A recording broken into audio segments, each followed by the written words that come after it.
పార్వతీపురం మన్యం జిల్లాలో విద్యార్థులకు కెరీర్ మార్గదర్శకంపై ప్రత్యేక కార్యక్రమం నిర్వహించారు. శ్రీజన్ గ్లోబల్ స్కూల్లో ఏర్పాటు చేసిన కెరీర్ ఫెస్ట్ 2026 కార్యక్రమానికి జిల్లా joint collector C Yashwanth Kumar Reddy హాజరయ్యారు. ఈ సందర్భంగా మాట్లాడుతూ విద్యార్థులు 10వ తరగతి నుంచే తమ భవిష్యత్తుకు స్పష్టమైన లక్ష్యాలను నిర్దేశించుకోవాలని సూచించారు. కేవలం డాక్టర్, ఇంజనీర్లకు మాత్రమే పరిమితం కాకుండా నేటి కాలంలో అనేక కెరీర్ అవకాశాలు అందుబాటులో ఉన్నాయని తెలిపారు. తల్లిదండ్రుల ఒత్తిడితో కాకుండా తమ ఆసక్తి, ప్రతిభకు అనుగుణంగా లక్ష్యాలు ఎంచుకోవాలని విద్యార్థులకు సూచించారు. కార్యక్రమంలో వివిధ రంగాలకు సంబంధించిన స్టాళ్లు ఏర్పాటు చేసి విద్యార్థులకు అవగాహన కల్పించారు. ఈ కార్యక్రమంలో విద్యాశాఖ అధికారులు, ఉపాధ్యాయులు, విద్యార్థులు పాల్గొన్నారు. We live in a very judgmental society. మనకు ఏమవ్వాలనున్నా సరే సొసైటీ మన నుంచి ఏం ఎక్స్పెక్ట్ చేస్తూ ఉంది, పేరెంట్స్ మన నుంచి ఏది ఎక్స్పెక్ట్ చేస్తూ ఉన్నారు.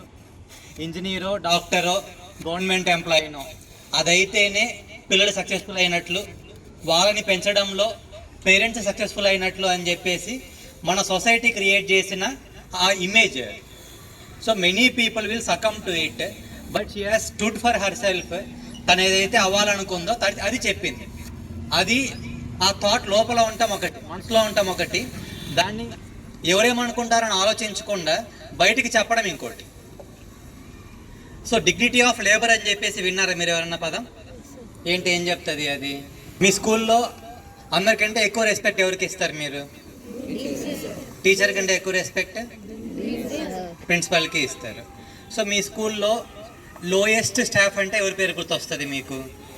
ప్రిన్సిపల్. హైయెస్ట్ స్టాఫ్ అంటే, లోయెస్ట్ స్టాఫ్ అంటే ఎవరు? ఆయా.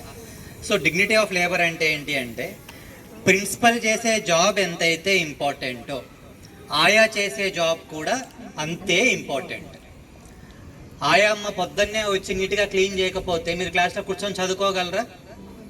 ఒకరోజు ప్రిన్సిపల్ లేకపోయినా కూడా క్లాస్ జరుగుతుందేమో, కానీ ఆయా రాకపోతే క్లాస్ జరగదు. అవునా కాదు?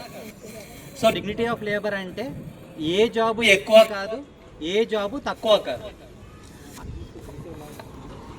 అన్ని జాబ్స్ ఈక్వల్.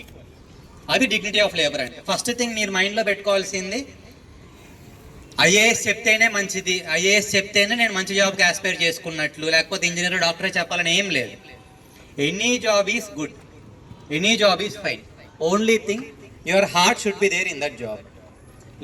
మీ హార్ట్ ఉంది అనుకోండి, మీకు నిజంగా అది ఇష్టమైన పని చేస్తూ ఉన్నారు అనుకోండి, it doesn't feel like A job. ఇప్పుడు మీరు నెక్స్ట్ బైపీసీనో, ఎంపీసీనో ఏదో జాయిన్ అవుతారు.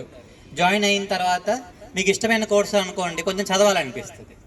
లేదు, మీకు ఇష్టం లేని దాంట్లో ఫోర్స్ఫుల్గా ఎవరో చెప్పారని జాయిన్ అయ్యారు అనుకోండి, డైలీ స్కూల్కి వెళ్ళడం, కాలేజ్కి వెళ్ళడం, it will be very horrible. అవునా కాదా? సో దయచేసి మీ మనసు ఎక్కడైతే ఉందో, మీకు ఎక్కడ ఇంట్రెస్ట్ ఉందో అది చూస్ చేసుకోండి. ఈరోజు ఒక కెరీర్ బాగుండొచ్చు, రేపు ఇంకో కెరీర్ బాగుండొచ్చు, అది చెప్పలేము.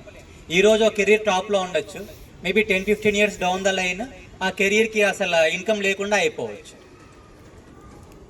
ఇంతకుముందు ఈ సేవా సెంటర్లు బాగా జరిగాయి. ఒక 10-15 years ముందు మనకి ఏం సర్టిఫికేట్ కావాలన్నా ఈ సేవా సెంటర్కి వెళ్ళేవాళ్ళము. ఇప్పుడు సచివాలయం వచ్చిన తర్వాత there is no existence of E Seva centres. ఎవరు వెళ్ళట్లేదు అక్కడికి. సో అట్లే వరల్డ్ కీప్స్ ట్రాన్స్ఫార్మింగ్.